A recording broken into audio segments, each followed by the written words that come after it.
Hello students, कैसे हैं आप लोग। स्टूडेंट्स, आज हम लोग देखने जा रहे हैं एक्सरसाइज 18.3 का क्वेश्चन नंबर 6 से। इससे पहले हम लोगों ने क्वेश्चन नंबर 5 तक देख रखा है। तो चलिए शुरू करते हैं आज के लेक्चर को बिना किसी देरी के।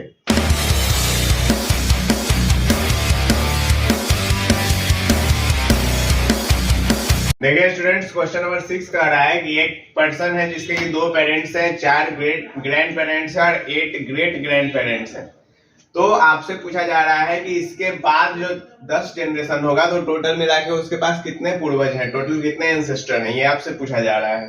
तो देखिए यहाँ पे जो हमारा जीपी शुरू होगा, चूंकि यहाँ पर इस व्यक्ति के बाद 10 जनरेशन का पूछा जा रहा है तो 4 से शुरू होगा। तो 4, 8, फिर 16 हो जाएगा, फिर 32 हो जाएगा, इस तरह से चल रहा होगा। तो यहाँ पे ए का वैल्यू 4 हो गया और आर का वैल्यू 8/4 यानी कि 2 हो गया। ठीक है बच्चों, तो हमको अब 10वां जनरेशन निकालना है तो T10 निकालना पड़ेगा।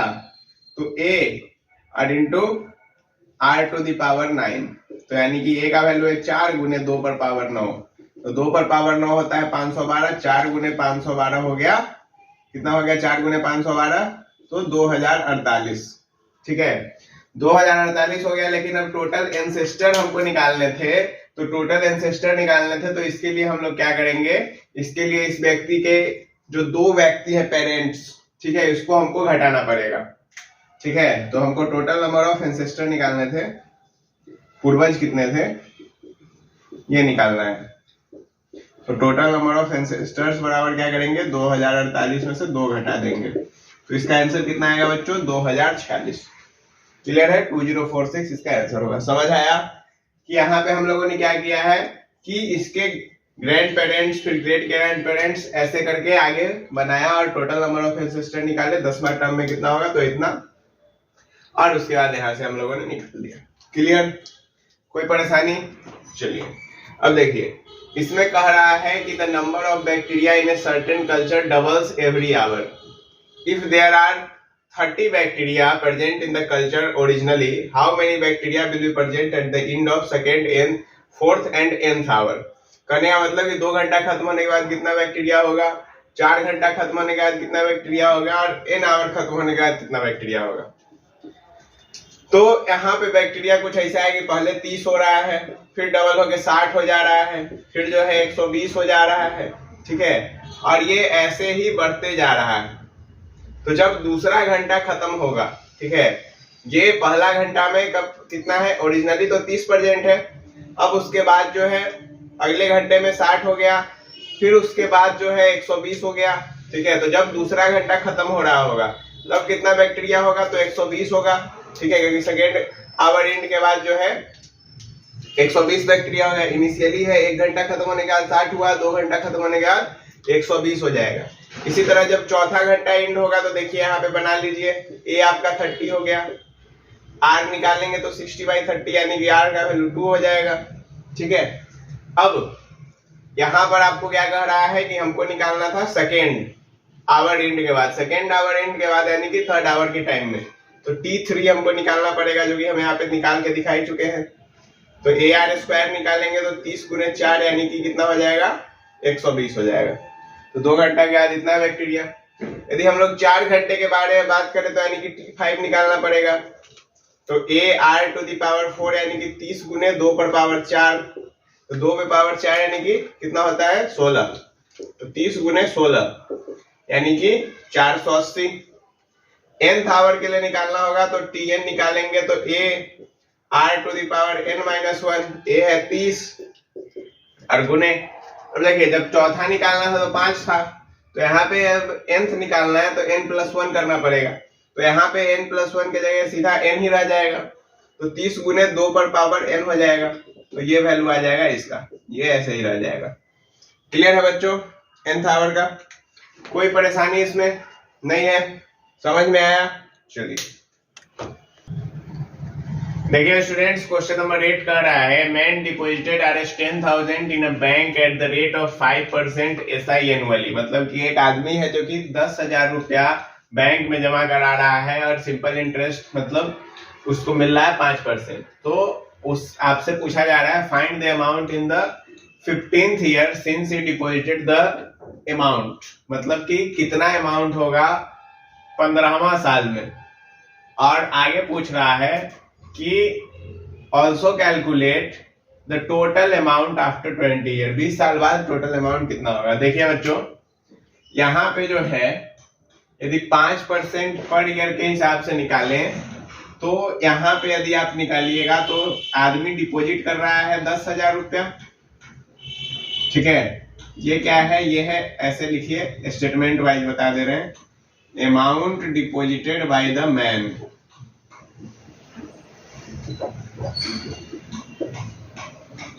कितना है, 10,000 रुपया। ठीक है, अब देखिए रेट कितना मिल रहा है, 5%। तो आफ्टर 1 ईयर,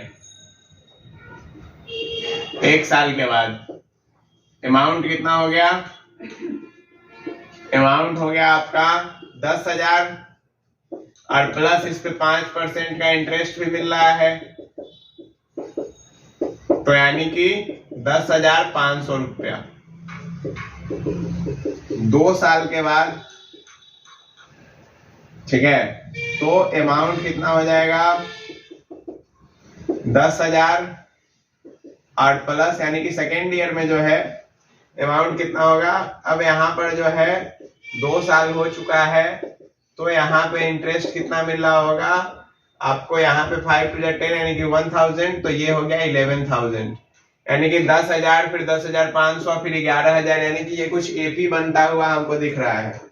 पहले था 10,000, फिर हो गया 10,500, फिर हो गया 11,000 एंड सो ऑन। तो यहाँ पे ये एपी बन रहा है, एक्चुअल में जीपी में सवाल दिया हुआ है लेकिन एपी बनता हुआ फॉर्म हो रहा है।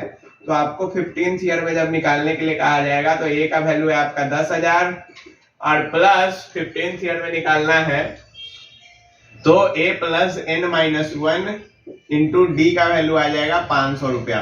समझ में आया बात, डी 500 रुपया होगा क्योंकि यहाँ पे इसमें से इसको घटाएंगे तो 500 आएगा। तो ये आ गया आपका 10,000 और 10,000 प्लस 7,000, तो कितना हो गया बच्चों, 17,000 रुपया हो गया।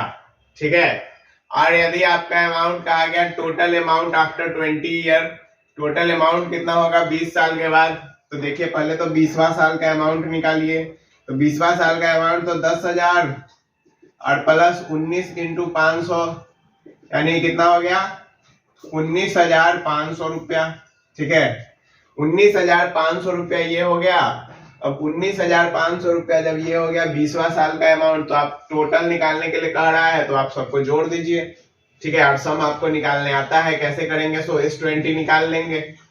ठीक है, 20 साल याद है टोटल अमाउंट निकालना हो तो S20 निकाल लेंगे। तो S20 क्या होगा, तो S20 होगा आपका n/2 यानी कि 20/2 a प्लस l, यानी कि पहला था 10,000 और आखिरी हो गया 19,500। तो यहां से कितना आ गया, यहाँ पे आ गया 10 और गुने 19, 10 हो गया 29,500, यानी कि ये हो गया 2,95,000 रुपया। समझ आया बच्चों, कोई दिक्कत यहाँ तक में, समझ आया क्या हुआ। ये जीपी में है क्वेश्चन, लेकिन ये क्वेश्चन एपी से सॉल्व होने वाला है। क्लियर है, और सेम जो क्वेश्चन नंबर 9 है ये भी आपको दे रखा, भले ही जीपी में है लेकिन ये भी सॉल्व एपी से ही होगा।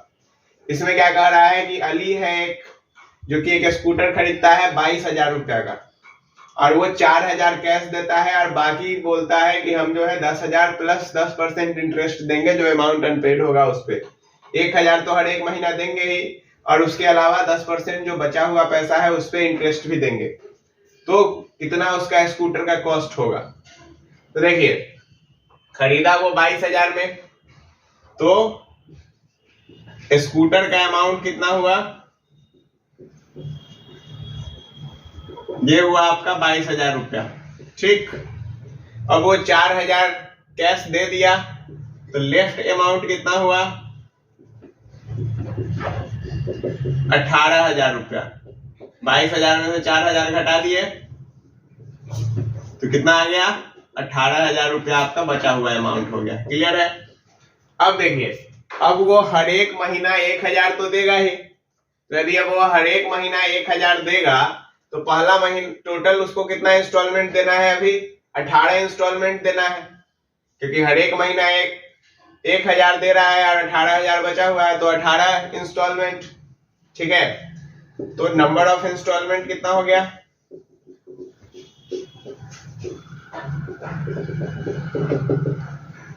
18,000 बाई 1000 यानी कि 18 इंस्टॉलमेंट उसको पे करना है। अब जब वो पहला इंस्टॉलमेंट पे करेगा तो अमाउंट इन फर्स्ट इंस्टॉलमेंट में उसको कितना अमाउंट देना पड़ेगा? तो देखिए, फर्स्ट इंस्टॉलमेंट में उसको पहले तो जो 1000 को बोला वो देगा और उसके साथ जो बचा हुआ अमाउंट है उसका 10% देगा। क्लियर? तो यानी कि ये टोटल मिला के 2800 रुपया देगा। ठीक है, अब जब सेकेंड इंस्टॉलमेंट होगा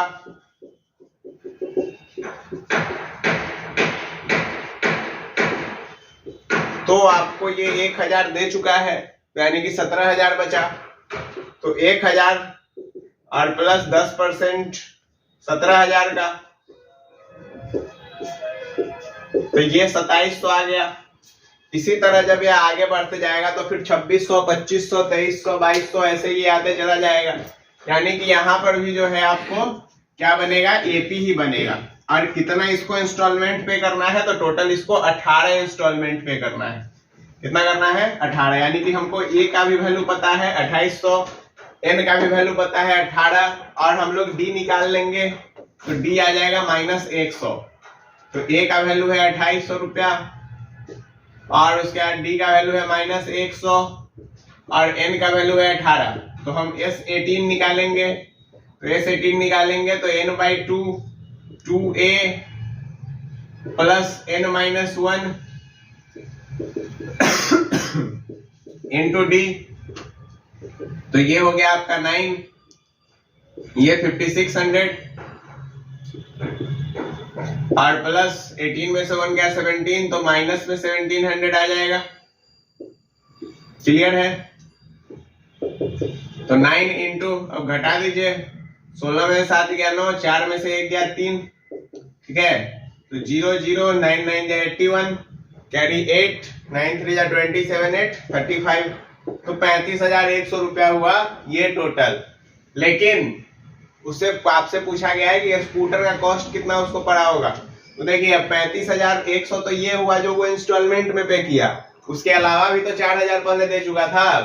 तो देयरफॉर टोटल अमाउंट पेड बराबर कितना हो गया? 35,100 और प्लस 4,000, कितना हो गया बच्चों? 39,100। तो 39,100 रुपया वो पूरा पे किया।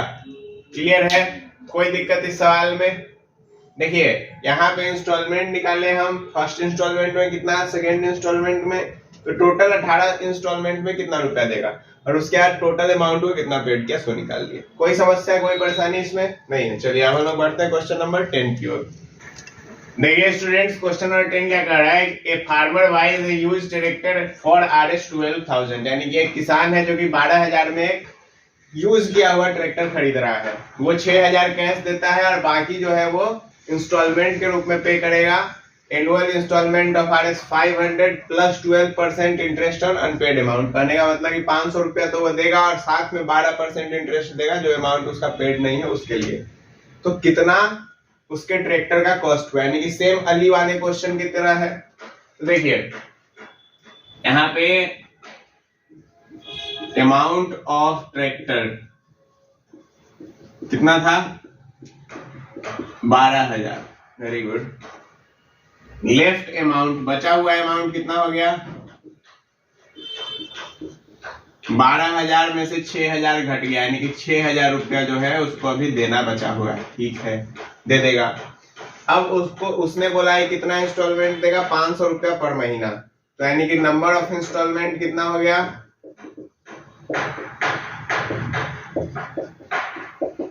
6,000 बाई 500, यानी कि 12 इंस्टॉलमेंट उसको देना है। अब फर्स्ट इंस्टॉलमेंट में कितना पैसा देगा?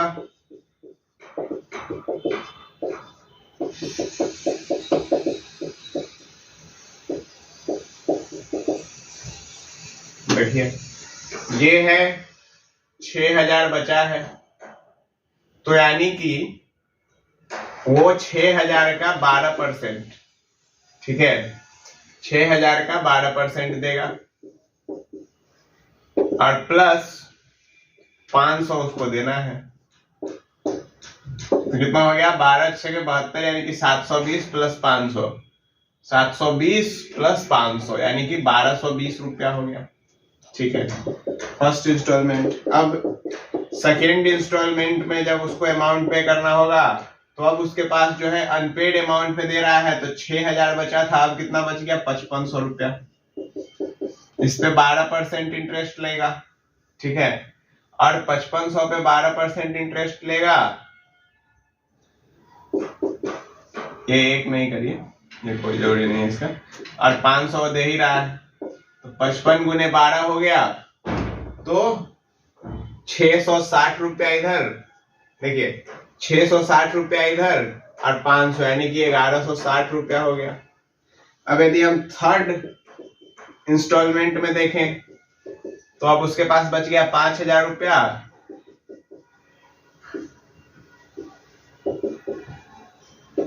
तो यानी कि ये देगा आपको 1100 रुपया।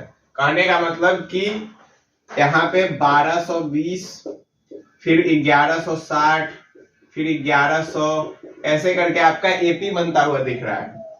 तो ए का वैल्यू आपका 1200 हो गया, 1220, डी का वैल्यू जो है आपका हो गया -60 और एन का वैल्यू आपका 12 है, तो आप S12 निकालेंगे तो 12/2 और 2 गुने 1220 यानी कि 2440 और माइनस डायरेक्ट कर देते हैं 11 गुने 60, यानी कि 6 गुने यहाँ पे हो गया 2440 माइनस 660, तो 6 गुने कितना हो गया? 0 8 7 और ये 1 यानी कि 1780। गुना करवाइए, 0 6 8 जा 48 कैरी 4 और 17 6 जा 102 4 106, ठीक है, यानी कि 10,680 हो गया। 10,680 ये हुआ और 6000 वो पहले दे चुका था, तो टोटल अमाउंट पेड कितना हो गया? 10,680 और प्लस 6000 यानी कि 16,680 रुपया वो टोटल दिया। क्लियर है बच्चों?